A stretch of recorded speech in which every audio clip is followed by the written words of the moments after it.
What's happening, folks? Welcome back to Celtic Fans TV and the live preview show for Wednesday's derby at Celtic Park against the Rangers. I've got Kenny and Martin with me to look ahead to Wednesday's game. Before we get into it, I need to ask you, if you're watching and you haven't subscribed already, to click the red subscribe button below. We're getting really close to 33,000 subscribers, so that'd be a nice wee milestone for us in the lead up to this game. This is a massive game for us, obviously. After the weekend's events, we've closed the gap to 2 points, but this will be the big acid test for us. Kenny, I'll start with you, mate. I just want to get reflections from both of you on Saturday. A big day, quite a stressful 90 minutes again.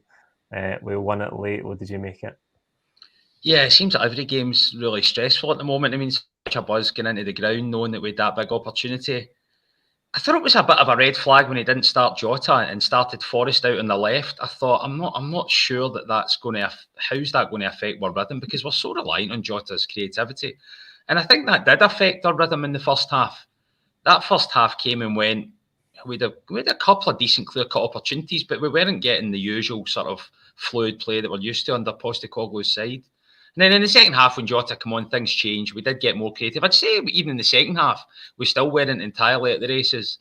But it was just all about sheer perseverance. Their goalkeeper was ultimately, you felt if we just kept pummeling the goal, we was going to get worn down. He's a brilliant keeper, by the way. I wouldn't be averse to try to sign him in behind Hart. But ultimately, just so euphoric at the end, the way, I mean, brilliant cool head from Abada. Giamakis was a real letdown. He's turning into a bit of an enigma, Giamakis. After his performance against Hearts, to put in a shift like that in a negative way and really put us under pressure. But Abada is so composed in big time moments, and he's got us a lot of points this season because of that. And that was the biggest one he's come up with yet. So, and the scenes at the end, I know you weren't at the game, Paul, but it was amazing. It's one of the most. In a long time, it's one of the biggest, sort of most euphoric celebrations we've had. Aye, thanks for reminding me that I missed it, mate. Absolutely gutted. Martin, what do you think? Saturday, psychologically for us, obviously, a huge boost. Absolutely massive. I mean, the number of points we were behind, you just gone back a few weeks now, such a short period of time, and you're thinking, the league was almost gone, it almost felt out of reach, and then here we are, going into this game during the week thinking a victory gets us top. And we couldn't imagine in our wildest dreams we'd have got there so quickly. And what it does remind us of is, it's tough. It's tough to win week after week after week after week. And we've been fortunate enough in recent times to see victories away to Aberdeen, away to Hibs, where we were absolutely outstanding in the first half at Easter Road. And the same again at Hearts last week. Our Achilles heel a little bit this season has been, the games that you don't expect to drop points. Livingston twice, and nearly Dundee United twice. Just saying, please don't let it happen again. Just games that you expect to win. Dundee United are going through a really, really tough time just now. And yes, they got some points during the week. Well, a late winner, but their run of form is really, really poor. And you're thinking, surely not after such a great performance and result during the week. But the team showed great resilience. With 10 minutes to go and go down to 10 men, it would have been easy to wallow in self-pity. But we didn't do that. We kept going to death, and our perseverance. As Kenny says, the keeper, I think, got man of the match. But the fans just start to unintentionally get a bit frustrated and get on the players' backs. As I say, without meaning to, it just naturally happens. You start to feel nervous, and the nerves translate to the players onto the pitch. But they just kept going and kept going. And as Kenny says, the celebration at the end is huge relief, but togetherness that we've seen time and time again. The players and the fans celebrating as well. It was absolutely massive in the context of the season and psychologically, as you say, Paul. Yeah, it was huge for us. This derby was obviously supposed to be played before the winter break was put back, Kenny, and we thought that we'd be going into it perhaps stronger. Moving the winter break was obviously the right thing to do, but the knock-on effect could have been that we had some players back. Somehow, though, it's transpired that hasn't been the case, because we find ourselves with more injuries, players away in international duty, and then to compound that on Saturday, of course, in an area of the pitch where we're really low on numbers, Beaton gets sent off, and in terms of personnel, we're struggling in some areas of the pitch again. Yeah, and I, in my view, in Postecoglou's system is there's key demand placed on two positions of all, the number 6 and the number 9, because they're isolated positions right down the spine of the side, particularly that number 6. There's so much demand placed on that because it's the pivot of the whole side. We sort of build our side around Callum McGregor. And not only in the 6 and the 9 now, not only are we down to our second choice availability in both those positions, they're now out. We're now down to our third choice availability in both of those primary key positions. That does make me a bit nervous, right? It would be a bit ignorant to say, well, we'll just cruise this game because of that, because I think Giamakis, I'm not sure he's shown enough in terms of his reliability that we can just cross our fingers and hope that he turns up on Wednesday night. Personally, I'd be looking at Abada through the middle. I'd be putting Abada through the middle for his pace and his reliability in front of goal and his confidence and sticking Forrest out wide. That's how I would try and solve that one. Number 6, I think by default it just has to be James McCarthy, courtesy really of the fact that there's nothing else there. We can't. I mean, even if we get any injury whatsoever to either Hatate or O'Reilly, we're literally looking at playing kids in a crucial derby, so we can't do that. So I think a lot of the outcome of the game is going to centre a lot around how McCarthy handles himself. Because ironically, he's probably going to be our weakest player on paper in terms of his current confidence. He's going to be against their best players. And how he copes with that situation is going to dictate, I think, the outcome of the game. So the injuries and the unavailability of players through international and suspension has hurt us. Now, that's the negative side of it. I think every other area of the park, we can cause them problems. But, it would have been nice to get in with our first 11 and get in with real confidence. But hopefully, if McCarthy can rise to the occasion and we get the number 9 decision right, it's not going to hurt us too much. Aye, those are the big two, Martin. For us, a lot of people asking in the comments whether we want to go with Abada or with Giacomakis up top. But midfield's a big one, isn't it? Because we'd love to have Callum McGregor available, and I think the rumours have already started about whether Callum McGregor's going to be able to play with a mask on. I don't know if we really know where Callum McGregor's at with his injury, but it's a big one having McCarthy in midfield, isn't it? Because he's someone who struggled for game time and struggled for fitness, obviously, since he's come to the club. I mean, my view of McCarthy, and I know it's probably the one. Well, there's two positions, as Kenny's already said. There's two positions where we really are unsure what the best outcome would be. So the first one, McCarthy, I would play him. He's only had, I think, 7 appearances for the club, and we were all excited when he signed. He hasn't quite hit the mark yet. I was concerned about his fitness at first. He does appear to be a bit more mobile now, but he still isn't as mobile as you would want him to be, and I'm not quite sure he fits into Angie's style of play. Is he the right fit for this type of game where he can play a role and break up the play? So come in and play a defensive role, back to the sort of role that Scott Brown played for such a long time for Celtic. He wasn't the most mobile player. A Neil Lennon or Scott Brown type figure. I would play him undoubtedly. The FA Cup winner with Wigan. 100+ appearances for Everton. Everton fans absolutely loved him. Palace, had injury problems, but played 50+ games for Palace as well. So an established player in the Premier League, FA Cup winner for Wigan. I think undoubtedly credentials to play in a game like this. He's played in a lot of big games throughout his career, and I would definitely play him. I think the alternative options are very, very limited, but I think he can come in and play that holding role and try and frustrate Rangers, when they're trying to hit us on the break, which I think will be one of their tactics. The number 9 position, which was obviously our number 7 that we're considering at this year, Kenny's view, I wouldn't play him. Whilst potentially, with his physical presence, he's got a role to play.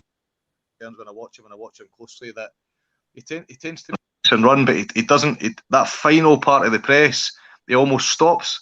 Whereas you see Kyogo, he just keeps going and keeps going. He doesn't give up. He'll be sliding into tackles and giving 100%. I've not seen enough of that. He's fitter. He talked about being in over the festive period, trying to get his fitness. He's certainly fitter now, but he's too big a risk. I would play Abada through the middle. And that formation didn't work against St Mirren. It was absolutely disastrous, but it was a weaker team against St Mirren.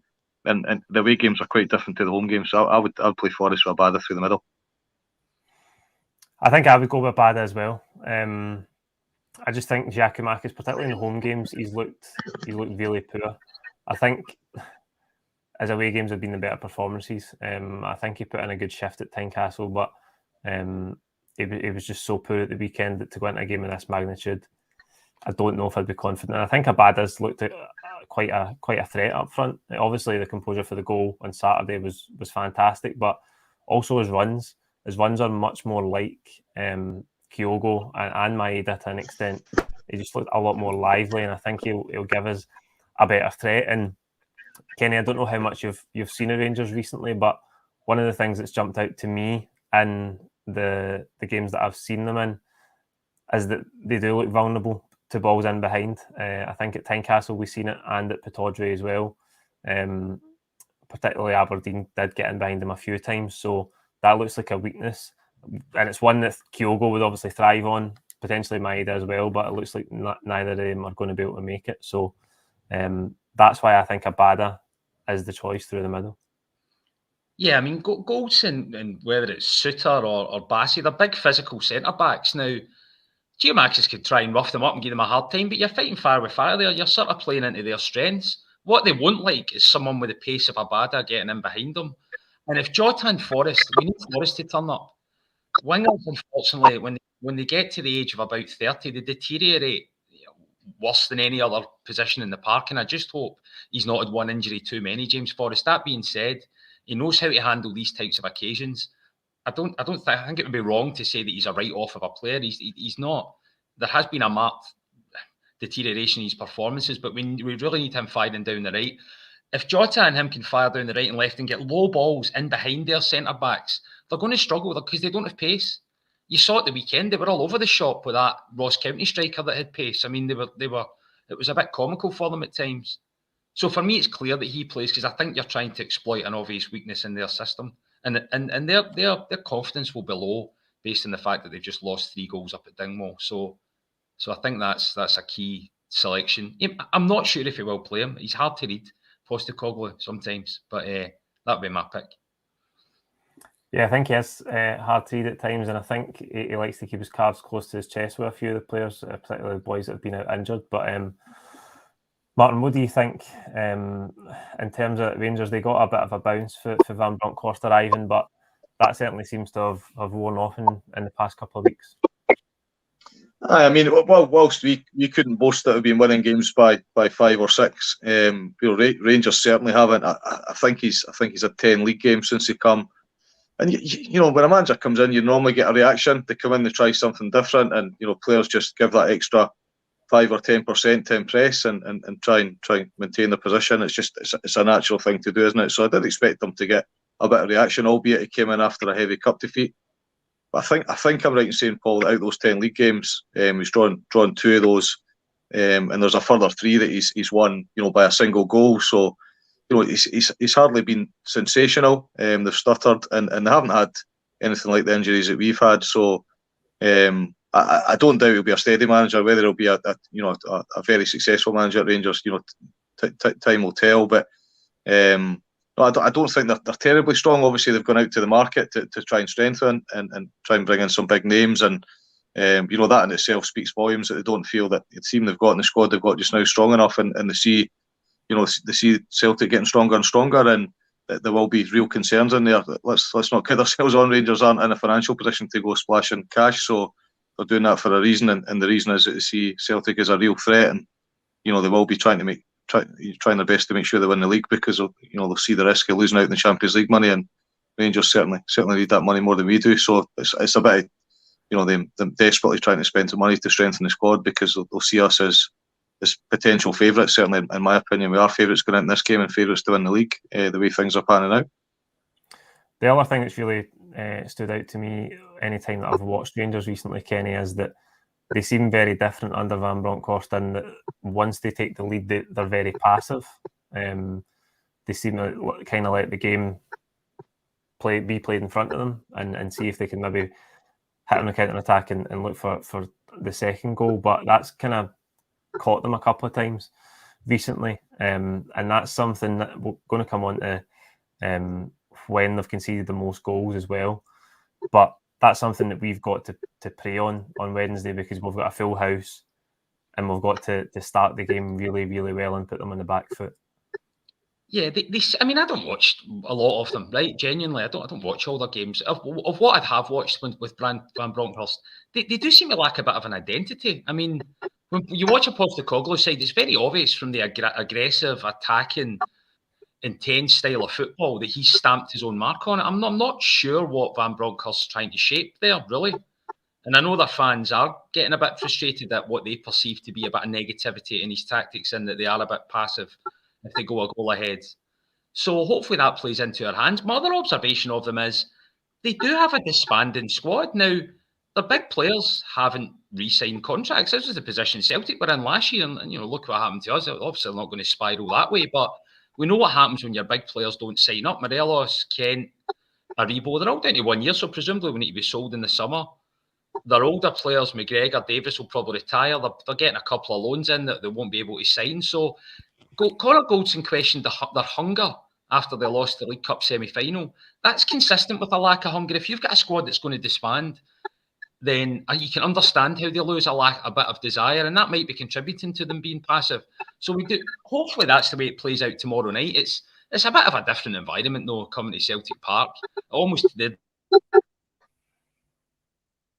adrenaline of the whole occasion, almost we can expect them to be passive in the latter stages is probably a step too far. I think the game will be won and lost in the middle of the park. I think it seems like everything they do goes through Aribo. If McCarthy can somehow keep him under control, McCarthy, it might play into his hands that his role will be simpler and that he needs to be more conservative. As Martin said, there'll be less of a demand on him to take the ball at speed and play that high energy stuff going forward, because we can't really afford to be too gung-ho. So that might, and he's played in these big games as well. So if he can keep them quiet from a defensive midfield point of view, I think that will be where the game's won and lost. And I would fancy us, because I fancy us hurting them going forward. I really do. Jota's going to have a field day down that left-hand side. I can see it. Yeah, you make a good point about midfield. That is often what people say about these games, that they're won and lost in that area of the pitch. Another thing that the people say, Martin, a cliche if you like, is that form goes out the window as well. Do you think that's the case? And if that is the case, do you think it comes down to like areas of the pitch like midfield? And how confident would you be with our three against theirs if it is to be McCarthy, O'Reilly and Hatate? So first thing I'm going to say before I forget to say this, we're playing with a full house tomorrow night. We're not a single Rangers fan in the stadium. I don't think that's ever happened. In fact, I'm confident it's never happened in our home ground. It certainly has. It has at Rangers, but not at us. That has to count for so much, and the Celtic fans will be right up for it. There's a real feel-good factor amongst the Celtic support. I commented a couple of times now on how it felt at Tynecastle last week, and I know sometimes it can be that way when you're in the minority and there's only whatever it was, 1,000 fans or whatever. Just imagine what it's going to be like on Wednesday night with that support behind us. That has to be intimidating. You walk around the ticket office and the Celtic Stadium and the rest of it, and you just see quotes from everybody talking about the atmosphere in Celtic Park and it being the best atmosphere they've ever experienced. And that's Barcelona players. The real elite players are saying they've never known anything like it. We cannot underestimate the impact that's going to have on the game on Wednesday night. It's going to be absolutely huge. And this is an opportunity that we can't miss. I feel confident with that midfield. As Kenny said already, I feel super confident with Jota. He really is a one-off. I mean, we've got super excited about Edward in recent years and various others, but Jota is a very, very special player. He was unplayable at Tynecastle last week, and when Jota plays, Celtic don't lose, and we create an unbelievable amount of chances. So they are going to have to double up on Jota. Maybe even put 3 players on him at times because he's that good. Abada, he's a little bit hot and cold, and obviously depends whether they play Forest or not. But when you come a step back, Hatate is, again, it's early days, and I don't want to get too carried away, but he is something special. He's really, really good. He was good at Tynecastle last week. He was man of the match in the Hibs game, in the previous game. Again, he's come in and he's hit the ground running. He's a special player, and the manager knows him really well. So I think when you bring a player in who you've worked with and you know well, what a difference that makes. And often that's not the case. and we heard the gaffer talking last week about he's got a big say in the signings. And far too often at clubs, players are brought in that the managers don't buy into, and they don't really know them. They know a little bit about them. So I think with Hatate and the team, with Jota and the team, with McCarthy and all that he brings, I mean, he's played for his country just short of 50 times as well. So the number of big games that he's played in, I'm very confident about him. And O'Reilly, we've seen what he was capable of doing last week. A couple of games that he's played for us so far, and he comes with a big reputation.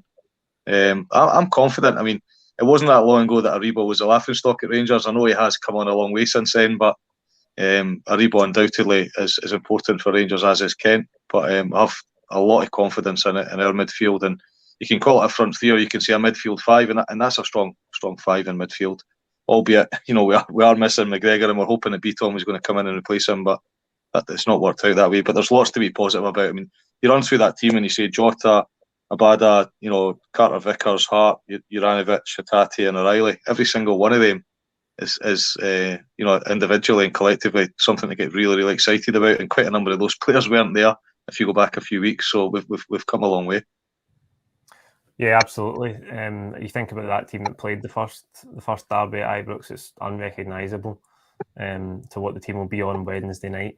Kenny, the other area of the pitch that we've seen a change at the weekend was left back, and Liam Scales come in. He got hooked at half time. I think we go back to Taylor on Wednesday, and if it was your choice, what would you do? Yeah, I would go back to Taylor. I'm just a bit surprised. For me, it's the obvious area of the side that we needed to strengthen. Now, you can't have everything right, because we've went out and signed 4 quality players in one window. But for me, left back was the standout area that we should have been looking at going into the window. I'm not going to complain about the window, but I think we're a bit of a level below there. On balance, I would play Taylor in that. I think Scales is a bit of crosser of the ball. I think if he gets the ball out wide in a bit of space, he can whip balls in with a bit more pace, and there's obviously a great value to that. But just in terms of the structure of the side, playing at a bit more pace, I think the inverted role suits Taylor a bit better than it does Scales. I think on balance, I would just go with Taylor. He's got experience in these games before as well. But I would say that's probably one area of weakness for us. They've signed this young kid for Man United. I don't know what he's going to be like under that sort of environment. He looked pretty handy at the weekend, but I really don't know. But if he's got quick feet and he's running at Taylor, that's probably, that's the equivalent, of the sort of strength we're going to have down the other flank when we're attacking. So I'd see that's a bit of a vulnerability. But I wouldn't be putting in Scales. It's not an obvious call, but in my view, it wouldn't be Scales. Yeah, I think Scales was disappointing at the weekend as well. And the one thing that stood out about his performance that you can't have in a game like Wednesday is that he was taking too long on the ball. We didn't play quickly enough in the first half, and we can't afford that to be the case. Looking at some numbers before I came on, Martin, Rangers have conceded 28% of their goals in the league in the first 15 minutes. Now, we've talked about what the atmosphere is going to be like on Wednesday and what an advantage that can be for us. So to use that to our advantage, we've got to make a quick start, haven't we? We have, and I talked earlier on, Paul, about 2 games that stick out in my mind in particular, and I'm sure there's lots of others if we think about it. In fact, I'm pretty sure Motherwell was one of them, wasn't it? So games in the past where we've struggled and kind of huffed and puffed and maybe relied on a goal in the second half. Motherwell away, Hearts away, Hibs away. We've absolutely blown the opposition away early doors, and Ange appears to like doing that. Come out strong, start strong, that high intensity, high press, desire, drive, get forward. And move the ball in one direction and move it quickly. I'm hopeful that those tactics won't change, and it will come out in between the fans and our desire to get off to a good start and Rangers' nervousness. There'll be a lot of debutants on the pitch for both sides during the week, and that's where the fans make a big difference. But yeah, there is a real opportunity to come in and get that first goal, and I think if we do get the first goal on Wednesday, the fans will get even more excited and even more passionate and animated and vocal. And and who knows what can happen thereafter. So yeah, that first 15 minutes is for me is critical. If you were to look at us and where we've faltered a little bit, it's because we're playing the high press and because we're working so hard in the game, and because we haven't necessarily always had bench strength, then we haven't finished games particularly well in most weeks. So we've been losing goals in the second half. We've not been playing with the same desire, same pace in the second half, and when we've made substitutions, it hasn't really made a positive impact on the team. And of course, that risk exists on Wednesday because we don't have bench strength as much as we would like. So all the more reason for us to try and get off to a good start and kill the game early doors, so that we give ourselves that luxury in the second half where we can kill the game. We can think a little bit more defensively than having to chase the game. Yeah, Kenny, there's always a sense of trepidation with these games. How do you feel about the game now, given how the last couple of weeks has went, but also the last couple of months? Because we know that the team have made big strides under Ange since the summer, but in the last couple of months particularly. Given that it looks like we're in the better form going into this game, do you think there's any chance that we're getting carried away? It's been a long time since we've beaten Rangers. Obviously, we need to address that as quickly as possible. But how do you feel about the game? I feel if with McGregor and Kyogo, I'd be quite happy to get carried away, and I think that would be justified because I think that could just change our entire performance. The reason that I'm just a bit hesitant to get too sort of gung-ho about us winning the game is because we do wear those two key players down. The stress levels are through the roof this season. We thought it couldn't get any worse last season. I mean, the last 2 or 3 games, it's not enjoyable. I mean, until the games are over, it's very hard to say it's been a pleasurable experience. Now, I dare say Wednesday night is going to be exactly the same. I think Martin's points about the fans is a big one. That's us having a 12th man. I mean, if we've got 60,000 roaring the place down, they don't have a soul in there. It's hard to, you can't put a price on that, almost irrespective of what your personnel is. And form does go out the windows in these games as well. I remember going to games in the late 90s when we had a dire side and they were throwing millions at their side. We still competed with them more often than not. So form's a bit of it's a bit of a moot point to some extent getting into these games. It's all about heart and desire. And that's the one thing we do have. Postecoglou's going to have them so pumped up for it. Guys like Joe Hart, they're going to be so up for it. But maybe Bitten being out could be a blessing in disguise. He's the kind of guy that could get a red after 20, 30 minutes. How many times has he done it? So you never know. That might turn out to be a blessing in disguise. And I think Jota could be the key man. I can see him having an absolute field day with Tavernier. And if he does that, then it's going to take some stopping because I think we could get a couple of goals out that avenue in itself. And then I do have trust in the centre-backs, actually. I didn't have trust in Starfelt a month ago. I do have trust. I've got loads of trust in CCV. I can see him playing out the match with complete composure. And I think their forwards sort of suit our defenders, if that makes sense. I think Starfelt struggles against a big bruising centre forward. I think he could handle somebody like Roof because he'll be in about him quick and he's good in the deck. Mm-hmm. So I think all the ingredients are there for a victory. And it's actually important, I think, we get a victory because if you look at our fixtures between now and the split after this game, they're markedly harder than Rangers. There's no doubt. We're away to Aberdeen, we're away to Motherwell. I'll be surprised if we maximise our points. So I think we need a little bit of a buffer. So 3 points is crucial, I believe. Yeah, that's a good point about our fixtures between the derby and the split. We do have a few difficult away games in there. Carter Vickers, another one, by the way, I think wasn't involved at Ibrox, so the team is going to look different. Even though we've got 3 or 4 really key players out, it's going to look very different to that team that started at Ibrox at the start of the season. Martin, the only other thing, talking about Beaton being out, if McGregor's out as well, who captains the team? But would it be Joe Hart possibly? Is he third choice? I think he has had. He's the captain. He's had it before, hasn't he? And I don't know if he's 4th choice or 3rd, but he's certainly had it before. So I would give it to Hart. I mean, I've read loads of articles about. We see what he does on the pitch, at the start, during the game, and at the end. In particular, when I watch him at the end, I think he's really invested in us, and he's a brilliant personality. But I've read loads of stuff about what he does off the pitch and how inspiring he is in the changing rooms and the effort that he makes to make the new players feel welcome, etc. He is a real leader, a real captain. And I think there was a concern that he would turn into a Boric type personality. They'd maybe go over the top and be a little bit overwhelmed by the fanatical Celtic fans, but he hasn't. He's managed to curtail it to a point where it's infectious, it's attractive, it's impactful, but it's not over the top. He's not a calamity, which I think some of the fans were thinking he might be that person. So he's got all the ingredients for a captain. I would give him it. I can't agree with Kenny more about the importance of the 3 points. The season just goes so quickly when you're behind. When you're ahead, it drags, and when you're behind, it just games disappear. So I think we've only got 15 games left, and we'll play Rangers 3 times during that period. And then the away games coming up, Motherwell, Aberdeen, and Hibs are the 3 that spring to mind. That that are just round the corner. And I remember we had those 3 before and managed to get through them with 3 victories, but that's far from guaranteed in those fixtures. So for me, the 3 points is crucial. I've heard a lot of people say, would we take a draw in the circumstances, missing some of our key players? Absolutely not. We need the 3 points. We need to go out with a statement now and not give ourselves too much to do. We want to be top of the league come Thursday morning. It's interesting when you look at the trends as well, because we have talked on this call about, form goes out the window, and I totally get that. I accept it, and it often does. But for a long time there, I wrote down some stats earlier on. We had during the Brendan Rodgers era, we had and beyond that, 13 consecutive games without defeat, 10 wins and 3 draws. We scored 40 goals and only conceded 7. We were absolutely dominating in this fixture. We were unbeatable, and you knew going into it, there was absolutely no doubt about it. A bad result was a draw, but we're likely to win by a few goals and scoring 5 at Ibrox and all these sort of things. And Paul, I know you've been really, really frustrated by the way that's turned, and for a long time now spoke about not being confident going into these games. So Rangers in the last 7 won 6 and drawn 1, 13 goals for, and we've only scored 3 in those 7 games.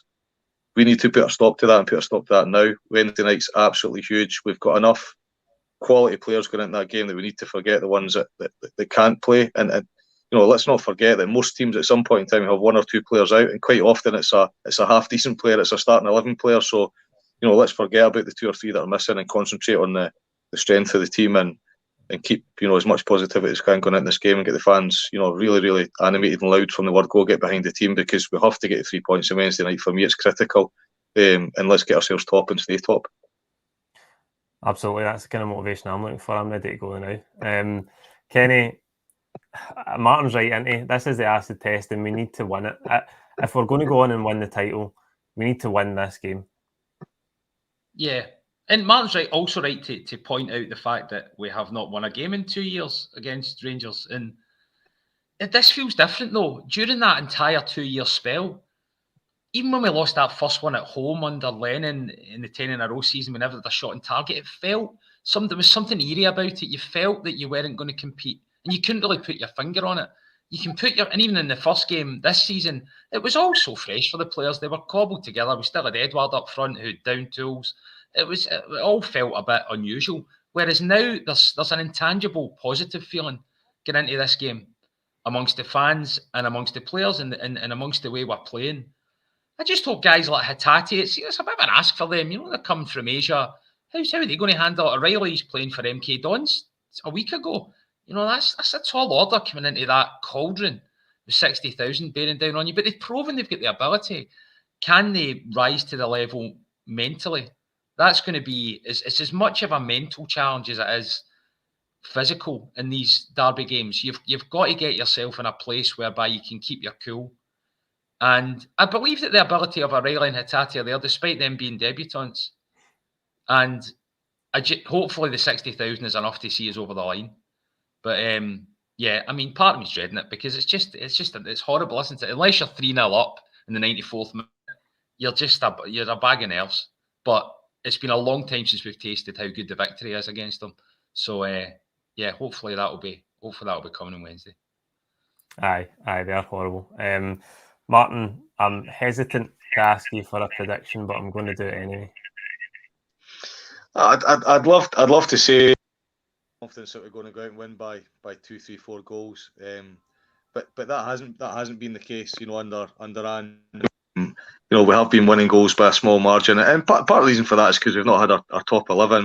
We've probably never had our top 5 players. The whole season. Very rarely have we seen, for example, Kyogo and Jota playing in the same team, and that's just 2 players, isn't it? So I'm not going to say that we're going to go out and win 3 or 4. Have I dreamt it and can I imagine it? Yes, and yes. I can see it happening. I could see them capitulate potentially under the pressure of the crowd, and particularly if they get a couple of goals in the first half, I could easily see that situation happening. But I do. If you're to ask me to predict, and you are asking me to predict, I would say it's going to be a narrow victory. But there's no doubt in my mind, not a single shred of doubt, we'll win the game. I just think it'll be a 2-1 or potentially a 3-2. I think it'll be a single goal victory. Kenny, before we leave, do you have a prediction? Yeah, I'm tempted to say we'll keep a clean sheet. I do believe I've started to feel pretty confident about our centre backs, particularly when they don't have their main striker playing. I'd probably say 2-1 as well. I don't think it's going to be a rout. I think it might be one in a moment. It might be a long-range shot. The first 10 minutes are important. The tone of the whole thing can change. You know, if somebody gets, you need to get in hard and physical. You need to stand up for yourself in that first 10 minutes because that can dictate the next 60 minutes just by the tone.